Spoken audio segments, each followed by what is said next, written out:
to King Randor! Skeletor to King Randor! Come in, you royal boob! In this review, I'll be taking a look at the Masters of the Universe Origins Skeletor figure. If you happen to be new to the channel, be sure to hit that subscribe button. What's great about the Origins line is the packaging is on a card back that resembles that of the original Masters of the Universe toy line packaging. I love that they are paying homage to the original line.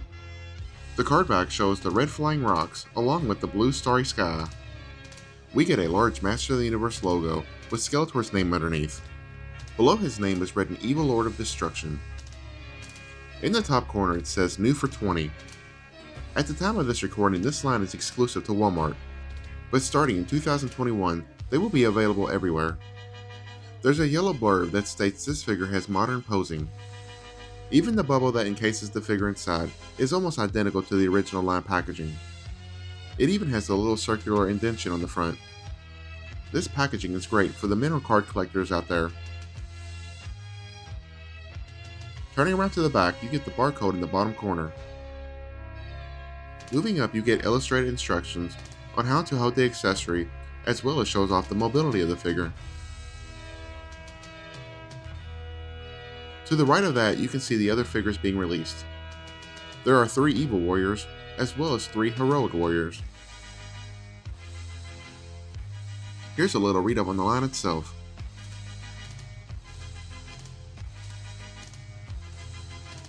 And finally at the top, there is an awesome illustration of Skeletor. Now let's take a closer look at the figure outside of the package. This line is meant to be if the vintage line had been released with today's modern articulation. The looks of these figures, while not identical to the vintage figures, are meant to pay homage to them. Taking a look at the head, the paint is nice and clean. Unlike the vintage figure, this figure has his mouth open. To be honest, I'm not the biggest fan of this. The skull is painted yellow, with green going around the outside. The eyes are painted red, and it does make the figure look very menacing. Just like the vintage figure, he does have a purple hood over his skull. Unlike the face sculpt, the rest of the figure and his armor are almost identical to that of the vintage figure. His torso armor has his signature crossbones on the front. His armor is just molded in a purple plastic. The sculpting on the armor is pretty nice. The colors of the armor and skin tone in the figure are a lot brighter and more vibrant than the vintage figure. Skeletor does still have his monster forearms, and just as with every Masters figure from every incarnation, this guy is jacked. He has huge biceps and ripped abs. He is wearing an armor piece that goes around his waist and over his furry loincloth. Moving down to his feet, like the forearms, he also has the monster 3-toe feet, and has on purple boots over them. While the boots could have been plain and without any detail, there are sculpted detail on them. You can even see the outline of the toenails.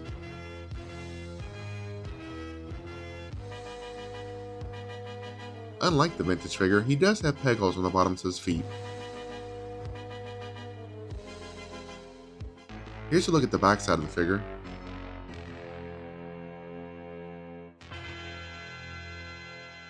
As you can see, just like the vintage figure, the armor can be removed if you choose to do so.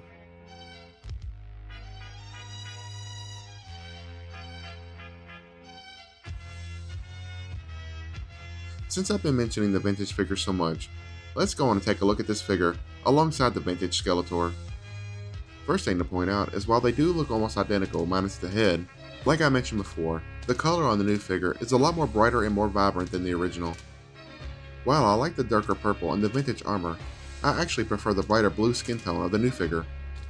As far as the body and armor go, as I stated before, they are almost identical, but the biggest difference is the head sculpts. The vintage head had his mouth closed, which I personally like better. The vintage also had some purple paint on the skull itself, whereas the new one doesn't. The armor pieces look almost identical, minus the color of course. The feet and boots look almost identical as well. This figure really does pay a good homage to the vintage figure. Now let's go over the articulation. The head is on a ball joint and therefore can look left and right, as well as a great amount of tilt.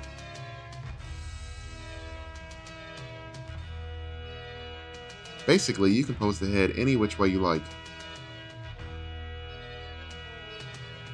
It can look down this far, and up this far.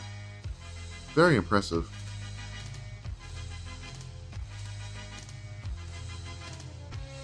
The shoulders can go outwards this far. They can go forwards and backwards, as well as rotate all the way around. To point out though, the shoulder armor pad will get in the way of that, but it's a softer plastic and can be moved. There is no bicep cut, but the elbows are able to bend. They are single jointed and can't even bend 90 degrees though. But there is rotation at the elbow.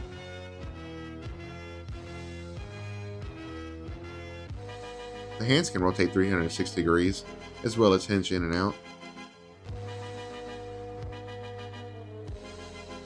The waist can swivel.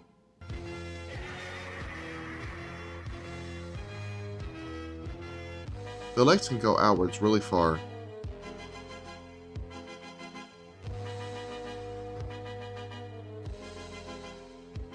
They can kick forward this far, and backwards this far. You can also rotate the legs at the upper thigh. The knees, like the elbows, are single jointed and can only bend in this much. Also, like the elbows, there is rotation at the knees. There is also a boot cut that can rotate. The feet can hinge up and down, as well as rock side to side.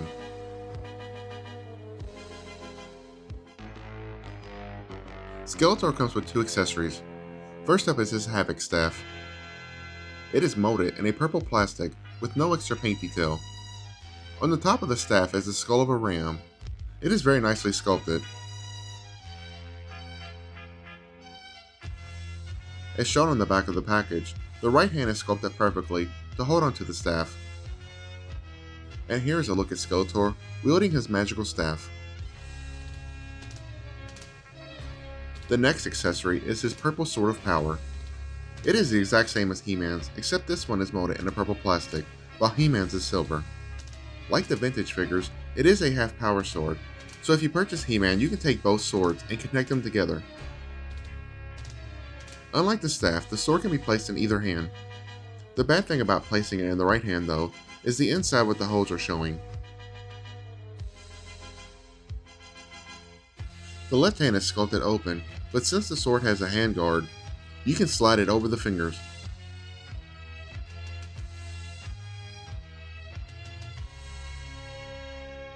By doing so, the sword is now displayed the correct way. Another good thing about that is now Skeletor can wield both weapons. And he looks pretty awesome doing so.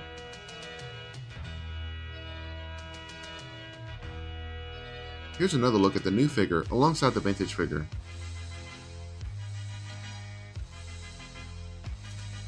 And here he is next to the Masters of the Universe Classic Skeletor. So that is my review of the Masters of the Universe Origins Skeletor figure. While I still prefer my vintage Skeletor, I actually like this new one way more than I thought I would. This guy is awesome. The added articulation makes buying this figure worth it in my opinion. Once again, if you're new to the channel, be sure to hit that subscribe button. And don't forget to click on the notification bell so you don't miss out on any future videos. Smack that like button if you enjoyed this video, and leave me a comment on who you would like to see them make in this line. Follow me on social media, links are in the description below. And thanks for watching. He-Man will be right back after these messages. Hey there, if you did enjoy this video, why not click on one of these other two videos that I made? And click on the channel for all my past videos.